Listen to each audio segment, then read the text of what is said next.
Pernahkah Anda dihindari orang lain akibat bau mulut yang mengganggu? Bau mulut bukan penyakit yang membahayakan, namun Anda patut waspada sebab bau mulut bisa menjadi indikator suatu penyakit. Bagaimana cara mengatasinya?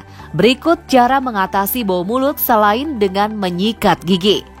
Dokter Gigi Tia Lovita akan memaparkan secara gamblang bagaimana cara menghilangkan bau mulut di segmen Hidup Sehat Plus berikut ini. Meskipun bau mulut bukan menjadi gangguan medis yang serius, namun bau mulut seringkali dapat membuat seseorang menjadi tidak nyaman. Lantas, apa ya penyebab munculnya bau tak sedap dari mulut? Jadi faktor penyebab bau mulut itu ada bermacam-macam ya. Faktor penyebabnya itu yang pertama adalah faktor lokal atau dari kebersihan rongga mulutnya itu sendiri. Faktor lokal yang dimaksud itu apabila timbunan-timbunan kotoran yang ada dalam rongga gigi itu tidak dibersihkan atau tidak dijangkau dengan sikat gigi itu mengakibatkan bau mulut. Lalu yang kedua itu adanya gigi yang berlubang atau kelainan pada rongga mulutnya sehingga menyebabkan bau yang tidak sedap dari dalam mulut. Lalu yang selanjutnya ada faktor umum. Faktor umum itu contohnya dia merupakan indikator dari gangguan kesehatan. Adanya gangguan kesehatan itu contohnya ada pada penderita yang sakit kanker atau sakit diabetes atau dia memiliki sakit ginjal, itu dia juga rentan terhadap bau mulut. Yang selanjutnya adalah lifestyle atau gaya hidup. Jadi lifestyle atau gaya hidup ini biasanya pada orang-orang dewasa ya, dia merupakan perokok aktif atau dia konsumsi alkohol yang mengganggu pH di rongga mulut dan lain-lain.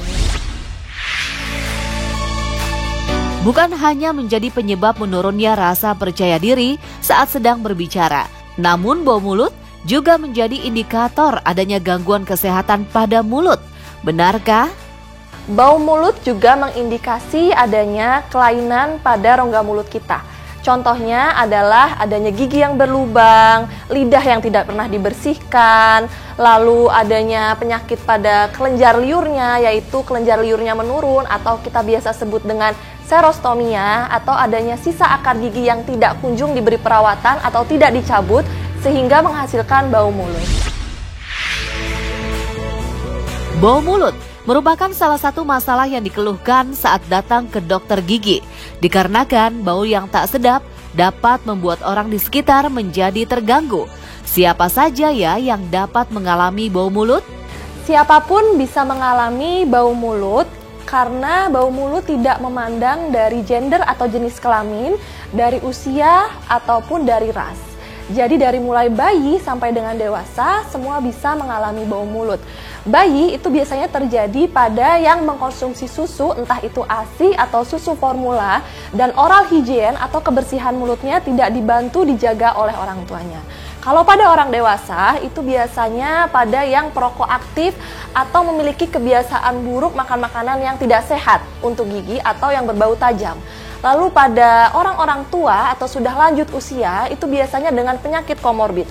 Contohnya yang memiliki diabetes, sakit ginjal, atau memiliki penyakit kanker, itu biasanya mengkonsumsi atau melakukan terapi yang obat-obatannya itu menyebabkan air liur berkurang, sehingga menjadi dehidrasi atau mengganggu dari pH rongga mulut dan mengakibatkan dari bau mulut itu sendiri. Selain akibat dari mengonsumsi makanan dengan bau yang tajam, seperti duren, bau mulut juga dapat disebabkan oleh kebersihan gigi dan mulut yang tidak dijaga dengan baik. Lantas, bagaimana ya cara menjaga kesehatan gigi dan mulut agar terhindar dari bau tak sedap yang muncul dari mulut?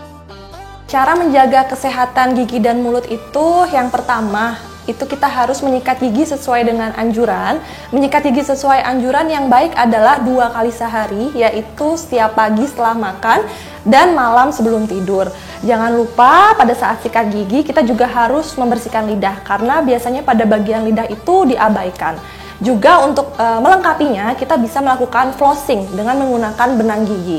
Itu jauh lebih baik sehingga tidak ada timbunan makanan. Lalu untuk menjaga kesehatan gigi yang lain, kita juga bisa konsumsi makan makanan yang sehat untuk gigi dan menghindari makan makanan yang manis. Makanan yang sehat untuk gigi itu contohnya ada susu, ada sayuran, ada buah-buahan, dan menghindari makan makanan yang manis dan berbau tajam. Berbau tajam itu contohnya buah durian, atau pete, atau bawang putih. Itu sangat mengganggu rongga mulut sehingga mengakibatkan bau mulut yang berlebihan atau tajam. Dan yang selanjutnya kita juga harus konsultasi ke dokter gigi itu minimal 6 bulan sekali ya. Jadi setahun itu minimal 2 kali, yaitu 6 bulan sekali. Dan kalau misalnya ada penyakit pada rongga mulut itu jangan dibiarkan. Contohnya bila ada celah pada gigi harus rajin di flossing. Bila ada karang gigi yang sudah menumpuk atau mengeras, itu kita juga harus melakukan treatment ke dokter gigi, yaitu dengan scaling atau membersihkan karang giginya. Lalu kalau ada yang berlubang juga harus ditambal. Jadi pada dasarnya untuk menjaga kesehatan gigi dan mulut itu kita wajib pergi ke dokter gigi. Apabila tidak bisa diselesaikan sendiri, maka kita harus konsultasi ke dokter gigi. Menyikat gigi dan juga rutin melakukan pemeriksaan gigi ke dokter tentu harus dilakukan agar kesehatan gigi dan mulut dapat terjaga. Adakah cara yang dapat dilakukan untuk mengusir bau mulut selain dengan menyikat gigi?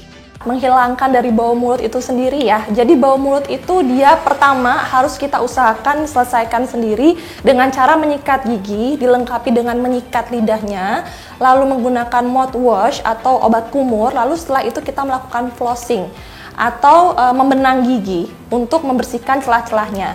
Tapi apabila ternyata setelah melakukan kegiatan tersebut bau mulut tidak hilang, maka kita wajib konsultasi ke dokter gigi. Datang ke klinik, nanti akan diberikan treatment yang baik sehingga kita tahu apa penyebabnya dari bau mulut tersebut. Jadi kalau tadi penyebabnya dari gigi berlubang atau dari sisa gigi yang perlu dicabut, maka akan dilakukan treatment, lalu kita evaluasi sehingga bau mulutnya juga hilang. Lalu setelah itu kita juga bisa dengan menggunakan permen karet atau dengan menggunakan stimulan. Jadi ada beberapa penderita yang dia itu mengalami gangguan bau mulut itu diakibatkan karena lajur saliva atau air liurnya itu menurun. Biasanya itu karena orang tua ya, orang-orang yang sudah lanjut usia.